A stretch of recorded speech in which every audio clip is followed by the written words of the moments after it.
সুপ্রিয় দর্শক, আসসালামু আলাইকুম। কেমন আছেন আপনারা? নিশ্চয়ই ভালো আছেন। আজকের ভিডিওতে আপনাদের সবাইকে স্বাগত জানাচ্ছি। আজকে আমি আপনাদের সাথে একটা ইম্পর্টেন্ট টপিক নিয়ে আলোচনা করব, আর সেটা হচ্ছে কিভাবে আপনি আপনার এলএমপি থেকে নিজেই নিজের ডেলিভারি ডেটটা বের করতে পারবেন বা আপনার কবে ডেলিভারি হবে সেটা বুঝতে পারবেন।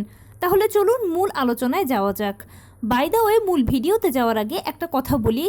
আমি আমার চ্যানেলে pregnancy related, specially normal delivery related অনেক ইম্পর্টেন্ট তথ্য ভিডিও আকারে শেয়ার করে থাকি।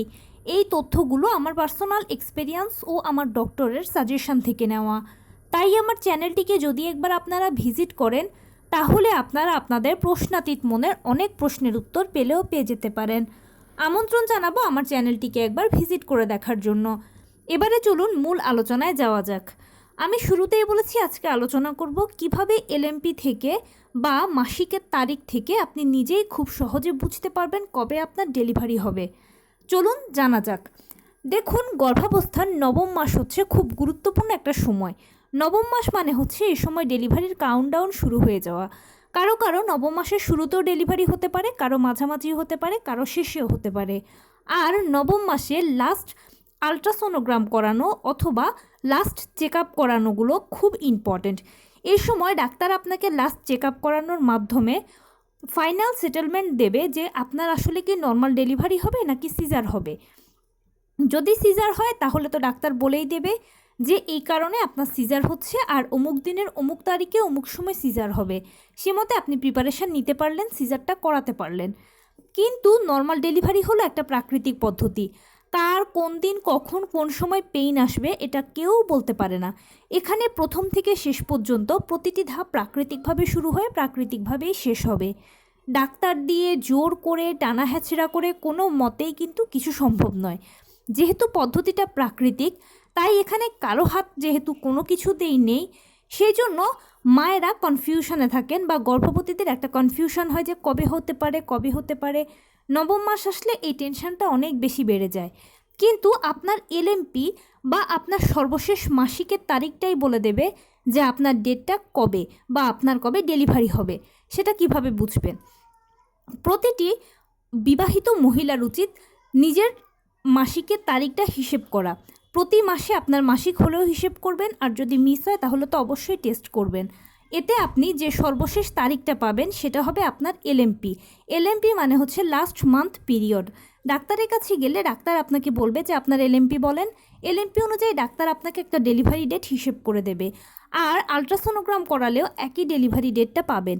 এটাই হচ্ছে আপনার সম্ভাব্য ডেলিভারির তারিখ, আর এই সময়ের মধ্যে আপনার ডেলিভারিটা হলেও হয়ে যেতে পারে। তবে নর্মাল ডেলিভারির ক্ষেত্রে হয় কি যে এই তারিখটা খুব কমই মেনটেন হয়। বহু আগেও তারিখের হয়ে যেতে পারে, বহু পরেও হতে পারে, আবার তারিখের সময়ও হতে পারে। সেটা এক একজনের এক এক রকম হয়। তবে নবম মাসের 37 থেকে 40 সপ্তাহ হচ্ছে নর্মাল ডেলিভারির একেবারে আদর্শ সময়। 37 থেকে 40 সপ্তাহের মধ্যে যে কোনো সময় আপনার ডেলিভারি হয়ে যাবে।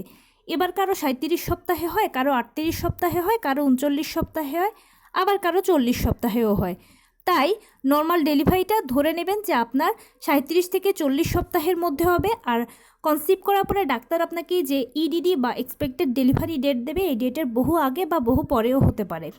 এবারে আসি বলছি, কারো যদি একটা ডেট মিস হয়ে যায়, যেমন ডাক্তার আপনাকে যে ইডিডি বা সম্ভাব্য ডেলিভারি তারিখটা দিয়েছে সেটা যদি মিস হয়ে যায়, তাহলে ঘাবড়ানোর বা টেনশনের কিছু নেই।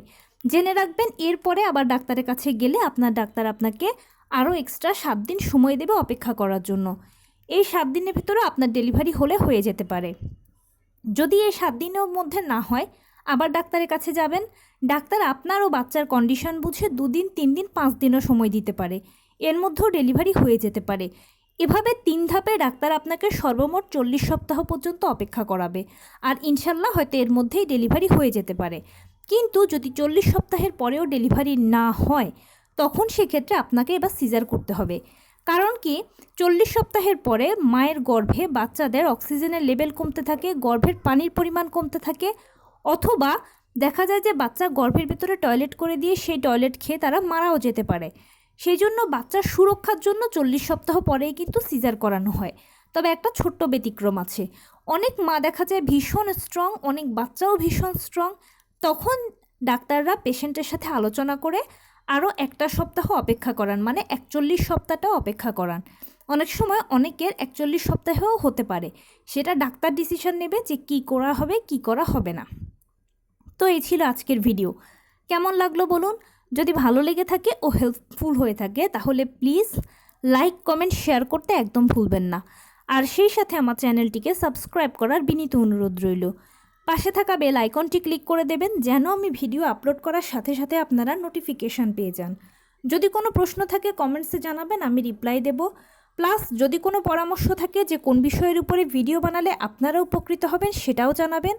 আমি আপনাদের পছন্দের সর্বোচ্চ প্রায়োরিটি দেব। ভালো থাকবেন, সুস্থ থাকবেন। আসসালামু আলাইকুম।